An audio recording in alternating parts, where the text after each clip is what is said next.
It's hard to believe the Shantae series has been around since 2002.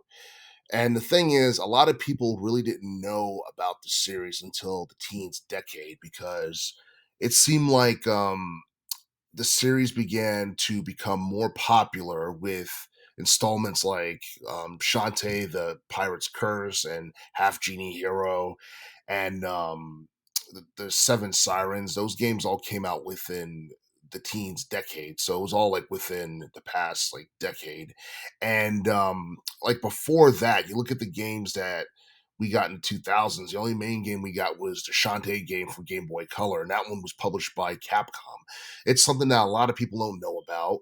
But if you go back and you play it, or you just look at everything, like the graphics, the gameplay, um, the cutscenes, the dialogue, all that stuff was actually like pretty good for a Game Boy Color game. A lot of people think that the original Shantae game is highly rated, and as time went by, it has only gotten better. Like everything has gotten better, mainly because like the Shantae series is pretty much a platformer slash Metrovania type of game, and it's heavily like storyline driven because you get like platform games that is just a bunch of action and hardly any dialogue. It's all about gameplay and completing the tasks.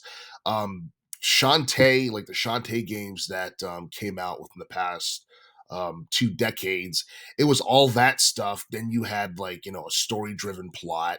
You had an interesting character. You had a interesting villain in Risky Boots. Um, Honestly, like the Shantae series is underrated as hell, and in terms of like popularity, it's kind of something that just like flew under the radar because I read somewhere that like the creator of the series, Matt Bozon, said that the series has managed to sell like at least 3 million within the past 20 years. And there are a lot of people who say that maybe the reason why the series is not as popular as it should be is because the landscape of gaming has changed, which is true because within the past like 2 decades, a lot of people turn more to adult themed video games. A lot of people are into, Grand Theft Auto, they're into Call of Duty, they're into high profile action adventure games and high profile action RPG games. And those two genres are probably the most popular ones out of them all as of right now. And it seemed like 2D platformers have become obsolete for the most part, even though there are still like, 2D platformers that are really popular. Those normally fall under like Super Mario or Sonic the Hedgehog because they've been around since like the 80s and the 90s. I honestly feel like if the original Shantae game came out like sometime in the 90s or whatever, it probably would have been a commercial success and maybe it would be bigger than it ended up becoming. But a part of the reason why the series kind of just it kind of became ignored or irrelevant over time was because during the mid 2000s we never got an installment for Game Boy Advance. We got the original the Game Boy Color game, and then we got another Shantae game that came out back in 2010, which was Risky's Revenge, and that was on multiple platforms as well. And that that game, Risky's Revenge, actually did well commercially, and it was something that people praised. But I actually read that we're supposed to be getting another Shantae game next year called Shantae Advance Risky Revolution, and for whatever reason, it's going to be on the Game Boy Advance. And as you all know, the Game Boy Advance was released back in 2001, so I don't even know if people still own it or play it. So I don't even know if anyone's really going to buy it for that matter. But for the most part, you look at all the Shantae games, like quality wise, the Shantae games got better over time. And you look at some of the latest installments, like Half Genie Hero and Pirate's Curse and Seven Sirens. I mean, the game looked good enough to have its own anime, because the storytelling aspect of it is basically like it's just It's unlike anything I've seen in a 2D platform game, you know? It's something that, Nintendo and Sega didn't even put as much effort into in relation to the Mario or the Sonic games that were all platformers. But the thing is, I mean, a lot of people don't know who Shantae is, so how many people would watch it?